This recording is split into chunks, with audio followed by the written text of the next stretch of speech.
Hoy voy a intentar contestar a muchas de las preguntas que me hacéis, que me hacen a través de las redes. Eh, Suelen ser casi todas acerca del tema de la guerra de España, ¿no? ¿Quién provocó la guerra de España? Eh, yo lo tengo claro. La sublevación militar de las tropas del genocida Francisco Franco desencadenó la guerra. Tras el golpe del 18 de julio, los militares rebeldes dividieron España en dos zonas. Sin embargo, como la insurrección fracasó en más de medio país, provocaron un enfrentamiento que hizo del asesinato del adversario la solución política inmediata. La violencia fue inesperada e incontrolable en ambas zonas, porque si la fascista actuó de inmediato, la revolucionaria también provocó víctimas. Hubo más de 150.000 muertos en acciones bélicas, a los que hay que sumarles los 140.000 asesinados por los sublevados entre el 36 y el 45, así como 50.000 víctimas de la violencia revolucionaria de los rojos, como dicen los fachas, entre 1936 y el 39. Además, hubo otras 340.000 personas que fallecieron por hambre y por enfermedades. En total, más o menos unas 700.000 personas, unos 700.000 compatriotas. ¿Quiénes integraron los dos bandos? En el bando republicano había un cúmulo de formaciones políticas catalogables como de izquierdas, ¿no? que habían triunfado legítimamente con muchos más votos que las derechas en las elecciones de febrero del 36, lo que ellos dicen el pucherazo. El Frente Popular obtuvo 267 diputados, incluidos los 84 del presidente Manuel Azaña, mientras que la CEDA, la Confederación Española de Derechas Autónomas y otras formaciones conservadoras y de centro lograron 206. Por lo tanto, el bando que defendió la legitimidad tras el golpe de Estado estaba formado por el socialismo, el republicanismo, el comunismo y el anarquismo, mientras que el bando franquista lo integraban la falange, los ultraderechistas, los conservadores, los carlistas y la CEDA, que no era plenamente fascista, pero cuyo sustrato albergaba ya sectores cuya reacción era muy violenta. ¿Por qué el gobierno republicano perdió la guerra civil? Buena pregunta. La derrota y la victoria dependieron prácticamente de la ayuda internacional. El bando sublevado se pudo quedar aislado en Marruecos tras el fracaso del golpe de Estado, ya que la Marina republicana dominaba el estrecho de Gibraltar. Sin embargo, la aviación de Hitler y de Mussolini transportó a las tropas rebeldes a la península y reforzó la sublevación extraordinariamente. Y así durante toda la guerra. O sea, la derrota de la Segunda República fue sobre todo la derrota de una democracia a nivel internacional.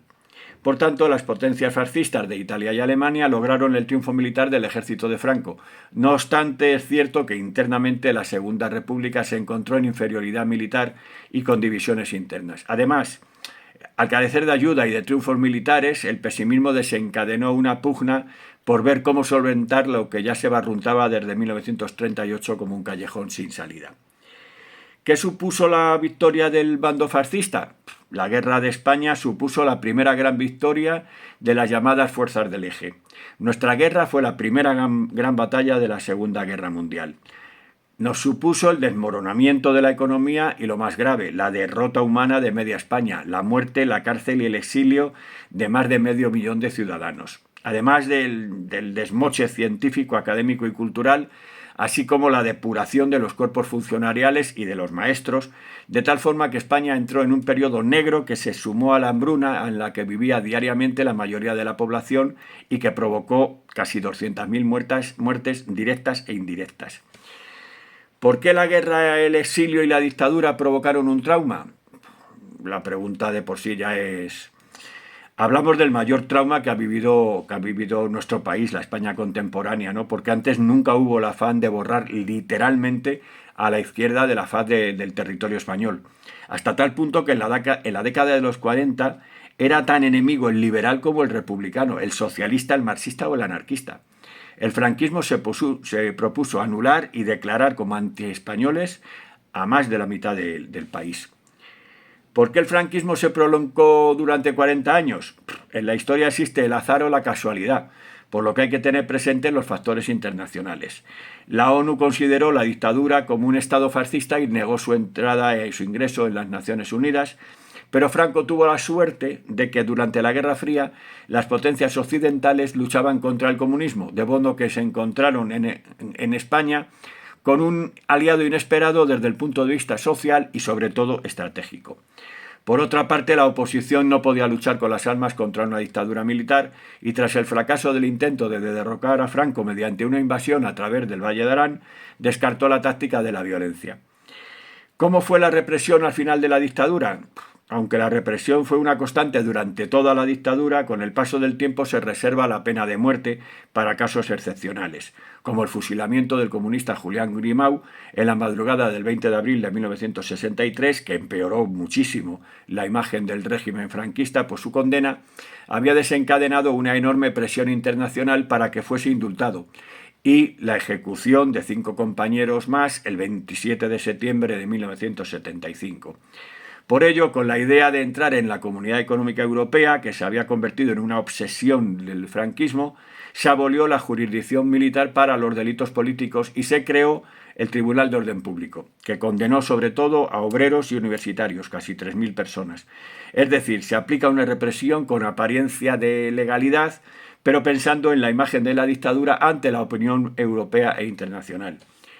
Y ya para terminar, me preguntan muchos que por qué el franquismo murió en la cama. Franco murió en la cama, pero la dictadura murió en la calle, como decía el compañero Nicolás Sartorius. Ahora bien, si no hay una fuerza militar que le haga frente, las propias manifestaciones no derrocan un régimen dictatorial, porque éste no tiene ningún problema, ningún empacho en recurrir a la violencia y a la jurisdicción militar, como sucedió en el 75, y responder con el fusilamiento. En definitiva, Franco murió en la cama porque nadie en la sociedad española quería perder la vida gratuitamente. Os leo en comentarios.